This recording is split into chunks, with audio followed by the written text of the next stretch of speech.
Kalau orang Kristen tegas tidak mau sholat Idul Fitri, kita hargai, karena kita tidak mungkin menerima mereka juga di masjid, karena sholat itu ibadah. Tapi juga mereka menghargai kita. Jangan dipaksa kita ikut Natal bersama mengatasnamakan toleransi. Itu toleransi yang kebablasan. Yang kedua, Pak Pendeta, Pak Pastor, supaya mereka nonton ini nanti, sampai sekarang tidak ada kesepakatan dalam internal Kristen kapan Yesus lahir. Tolong tunjukkan akte kelahiran Yesus dari kelurahan Bethlehem, ada nggak? Contoh, kenapa kita umat Islam sholat? Ya ayyuhalladzina amanu aqimis sholat. Kenapa zakat? Wa atuz zakah. Kenapa kita perang? Kutiba alaikumul qital. Perang kita karena diperangi, bukan perang tanpa alasan. Jelas ya Bunda? Jadi tolong jangan pojokkan Islam karena kita tidak mau mengucapkan Natal dan menghadiri Natal. Karena itu ibadah. Seperti Anda, kawan-kawan Kristen, tidak mungkin ikut sholat Idul Fitri Luhut Panjaitan. Tidak mungkin Lauli SH, Menteri HAM dan HUM itu ikut sholat Idul Fitri dengan Presiden Jokowi. Karena sholatnya sudah ibadah. Mengucapkan Idul Fitri bukan ibadah. Tapi mengucapkan Natal sudah bicara keyakinan.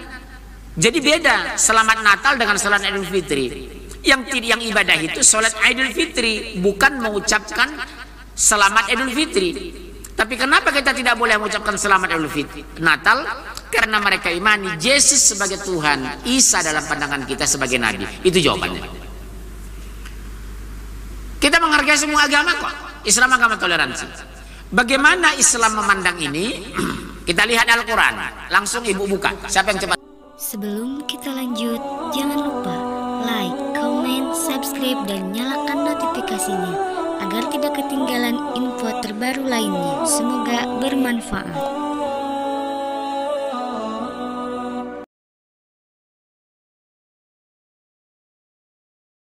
Innal hamdalillah nahmaduhu wa nasta'inuhu wa nastaghfiruh wa na'udzu billahi min shururi anfusina wa min sayyiati a'malina may yahdihillahu fala mudilla lahu wa may yudlil fala hadiya lahu asyhadu an la ilaha illallah wa asyhadu anna muhammadan abduhu wa rasuluhu la nabiyya ba'da. Allahumma shalli wa sallim ala Muhammadin wa ala alihi wa sahbihi ajma'in. Faqala Allah ta'ala fil Qur'anil Karim, a'udzu billahi minasy syaithanir rajim. Ya ayyuhalladzina amanu taqullaha haqqa tuqatih wa la tamutunna illa wa antum muslimun. Ba'd. Alhamdulillah, kita bersyukur hari ini diberikan sehat, diberikan sempat, diberikan iman, diberikan kekuatan dalam rangka menghadiri ta'limul Quran yang nilainya lebih bagus daripada ibu menerima uang 6 triliun cash dari Bank Indonesia. Karena ibu punya uang 6 triliun tidak ada jaminan masuk surga. Tapi kalau ibu ta'limul Quran seperti ini, ibu didoakan semua malaikat sampai pengajian kita bubar. Yang kedua, semua semut dan ikan yang ada di lautan memintakan ampun dosa kita kepada Allah. Ibu tidak tahu, saya tidak tahu berapa miliar ikan dan semut di muka bumi ini. Itu mendoakan kita agar dosa kita diampuni oleh Allah. Enak orang ngaji itu. Yang ketiga, nama kita dan ayah kita disebut-sebut Allah di depan para malaikatnya. Karena orang tua kita berjasa menggiring kita mencintai Al-Quran dan Islam. Yang keempat, kalau Allah takdirkan ibu kena jantung meninggal di tempat pengajian, atau ibu sebelum sampai di rumah meninggal, insya Allah ibu mati syahid. Daripada ibu tawaf di mall, kan mendingan di masjid. Coba di mall-mall itu 4-6 jam orang tawaf di sana, foto-foto di depan pohon Natal, pakai jilbab, berhijab, foto di depan pohon Natal di mall. Tapi alhamdulillah Bu, sejak MUI pusat mengeluarkan fatwa larangan memakai pernik-pernik Natal, saya kemarin ada acara di Grand Indonesia, di Plaza Indonesia, kemudian dia trium Senin, itu nyaris tidak ada lagi.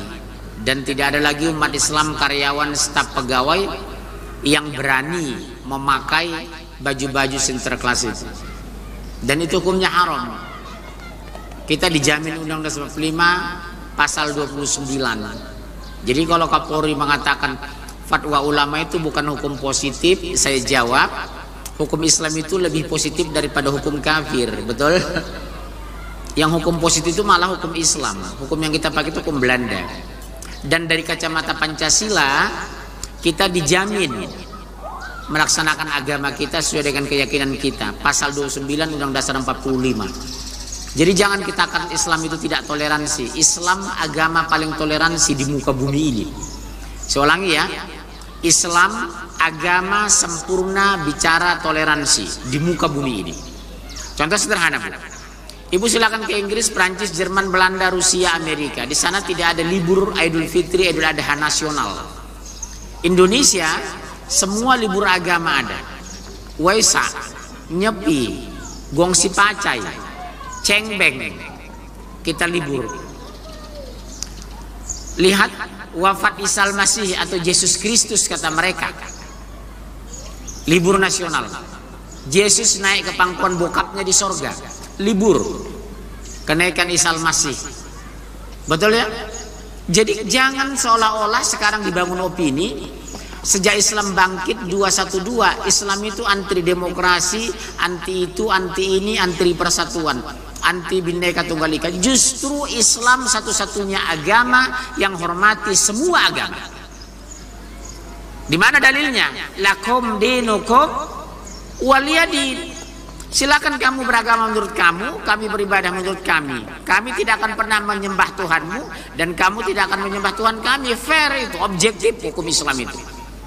Jadi jangan dituduh seolah-olah Islam itu tidak menghormati perbedaan. Justru Islamlah satu-satunya agama di muka bumi ini yang menghormati semua agama. Yang jadi masalah sekarang, apakah toleransi hanya sekadar mengucapkan Natal, menghadiri Natal? Tidak. Tema kita hari ini, kenapa umat Islam menolak Natal bersama? Jawabannya, karena Natal dalam pandangan Nasrani kelahiran Yesus sebagai Tuhan. Sementara pandangan kita, Isa Al-Masih hanyalah seorang Rasul.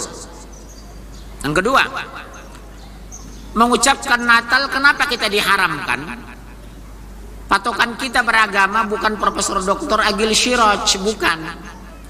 Patokan kita beragama bukan Profesor Dr. Quraisy Shihab, bukan. Patokan kita beragama Al-Quran dan Sunnah Rasulullah Sallallahu Alaihi Wasallam. Pertanyaan saya, ada nggak zaman Rasulullah dia mengucapkan Natal kepada orang Nasrani di Madinah? Pernah nggak sahabat hadir di rumah ibadah mereka pada saat Natal? Tidak ada.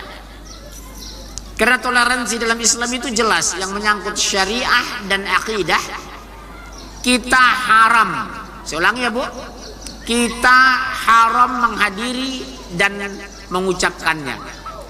Mereka mengucapkan begini Bu, kok seberat itu umat Islam tidak mau mengucapkan selamat Natal? Jawab saja, Pak Pastor, Pak Pendeta, mau nggak mengucapkan 2 kalimat syahadat? Mau nggak mereka? Nggak mau kan? Karena ini akidah sama dengan kita. Mengucapkan Natal karena kelahiran Yesus mereka imani sebagai Tuhan. Maaf, Isa Al-Masih dalam pandangan kita sebagai Rasul. Satu. Yang kedua, sampai sekarang tidak ada kesepakatan di internal Nasrani kapan Isa atau Yesus lahir dalam pandangan mereka. Katolik mengimani tanggal 25 Desember, Protestan tanggal 1 Januari, Seksi Yehova tidak beriman kepada Yesus sebagai Tuhan. Advent setahu saya tidak pernah mengadakan acara Natal bersama. Kenapa muncul istilah Natal bersama? Karena banyaknya sekte di internal umat Kristen. Diadakanlah, digagas agar mereka kompak dan bersatu. Diadakan Natal bersama. Bukan Natal dengan umat Islam, tapi Natal sesama sekte yang berbeda di dalam Kristen. Harus kita pahami dulu sejarah ini. Saya ulangi ya. Pengertian awalnya Natal bersama adalah karena banyaknya sekte di tubuh Kristen, Makanya digagaslah mempersatukan sekte Kristen, diadakan Natal bersama antar sekte internal Kristen. Belakangan di Indonesia zaman Pak Harto digiring mengatasnamakan demokrasi dan Bhinneka Tunggal Ika, digiringlah Pak Harto menghadiri Natal bersama dengan menteri, semua menteri. Pertanyaan saya, pernah enggak Letnan Jenderal TB Simatupang sholat Idul Fitri dengan Pak Harto? Pernah enggak TB Silalahi sholat Idul Adha dengan Pak SBY waktu presiden? Pernah enggak Legend Luhut Panjaitan sholat kemarin ikut di Monas dengan Pak Jokowi? Enggak, karena sholat itu sudah ibadah, mereka tidak mungkin mau. Natal bersama itu ibadah, umat Islam haram hadir. Harus kita bedakan ini, Bu. Kenapa mereka tidak mau mengucapkan dua kalimat syahadat? Gampang kok. Orang tuh mereka nuduh kita Islam tidak toleransi. Toleransi dalam Islam jelas, tegas, objektif. Contoh, sebelah kanan ibu rumah pendeta Perlaungan Tupak Sihombing, STH, sarjana teologi. Jam 12 malam kena jantung, istrinya nelpon ibu, Pak, Bu, minta tolong suami saya kena serangan jantung, boleh nggak Bu minta antar ke rumah sakit? Kita tolong, meskipun dia pendeta Tupak Perlaungan Sihombing. Sebelah ibu saya, sebelah rumah kiri ibu, biksu dari Bali, namanya Ipu tuh gede banget, ya.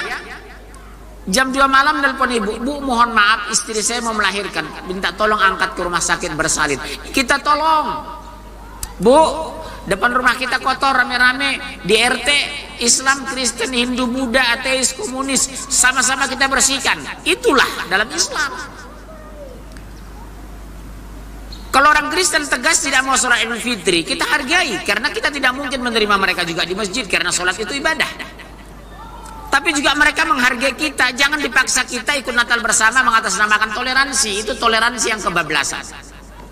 Yang kedua, Pak Pendeta, Pak Pastor, supaya mereka nonton ini nanti, sampai sekarang tidak ada kesepakatan dalam internal Kristen kapan Yesus lahir.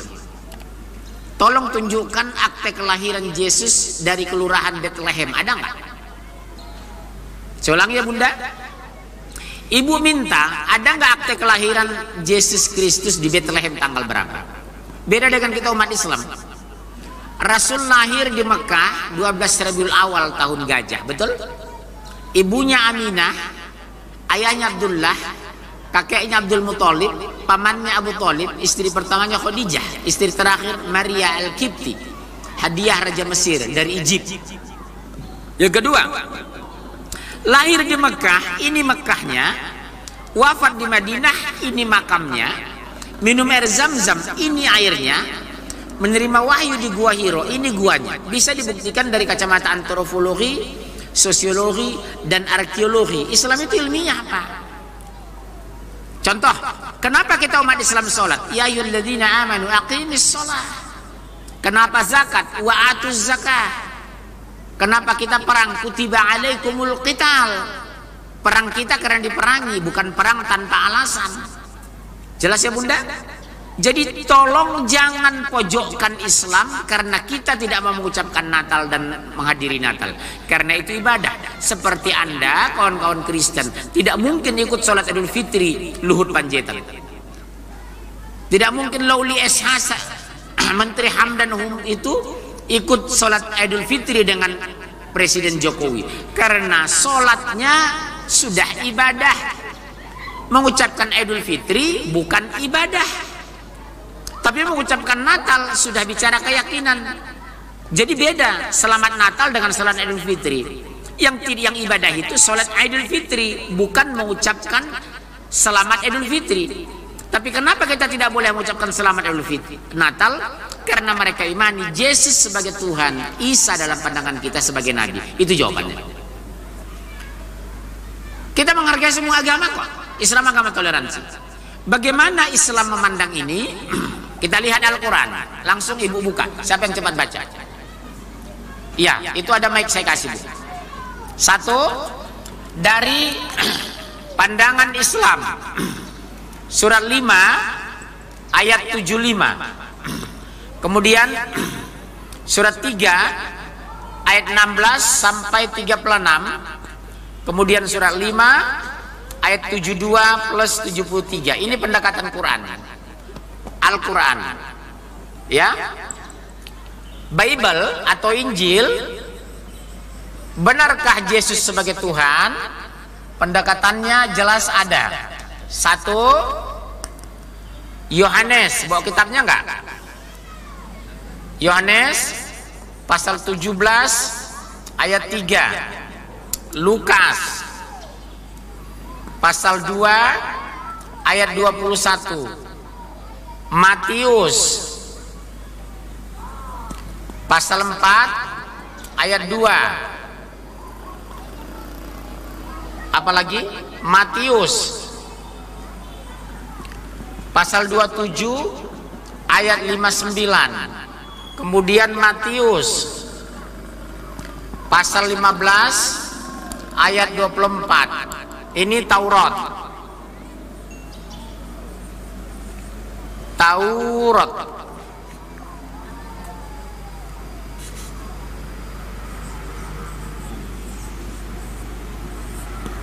Ulangan pasal 18 ayat 18 sampai 20. Ini pendekatan Al-Quran. Kita lihat nanti, benarkah Isa Al-Masih sebagai Tuhan? Kita cek Al-Quran, Taurat, dan Injil. Silakan Ibu, siapa yang mau baca? Pegang mic-nya Bu. Ya, surat 5 ayat 75. Al-Masih putra Maryam hanyalah seorang rasul. Sebagai apa, Bu? Hanyalah seorang rasul. Al-Masih putra Maryam hanyalah seorang rasul. Berarti bukan Tuhan kan? Tolong Ibu doktrin sama anak cucu, karena setiap hari saya mengisi kajian ada laporan anak muslim murtad. Kalau ini sudah didoktrin kepada anak kita sejak SD, SMP, SMA, nak, Isa Al-Masih hanyalah seorang rasul. Dia bukan Tuhan, dia putra Maryam. Setiap Allah menyebut Isa, dilampirkan ibunya putra Maryam. Tapi Allah menyebut Muhammad bin Abdullah tidak pernah. Muhammad Rasulullah, jabatannya yang disebut di sana. Ini Bu, tegas ya.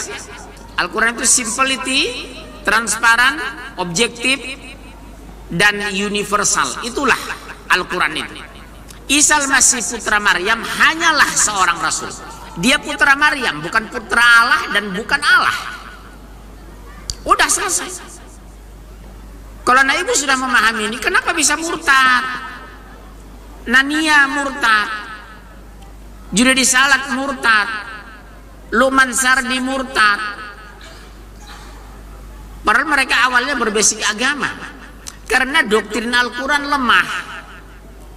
Dulu ngaji kan nggak pakai Quran, jiping, pengajian kuping, dan banyak ustadz tidak membahas ini, betul? Ulama tidak membahas ini. Ini doktrinnya bagus. Isa Al-Masih hanyalah seorang rasul. Terus Bu?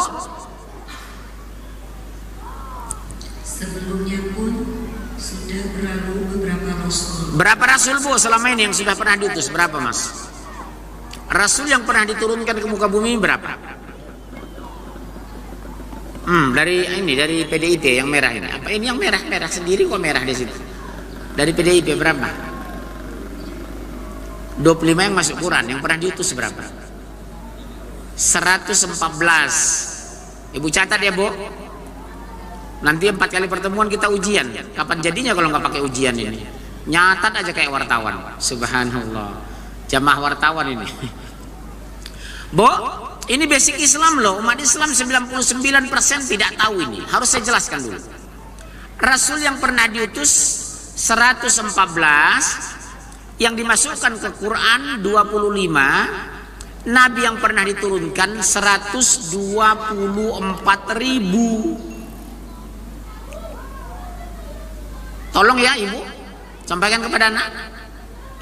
Jadi bukan hanya Isa Rasul, sebelumnya sudah Nabi Adam, Idris, Nuh, Ibrahim, Daud, Musa, sampai kepada Rasulullah. Nabi penutup siapa Bu? Rasulullah Muhammad khataman nabiyyin la nabiyya ba'da, penutup nabi dan tidak ada yang lagi nabi sesudahnya. Ya, jadi kalau ada mengaku nabi sodek itu palsu.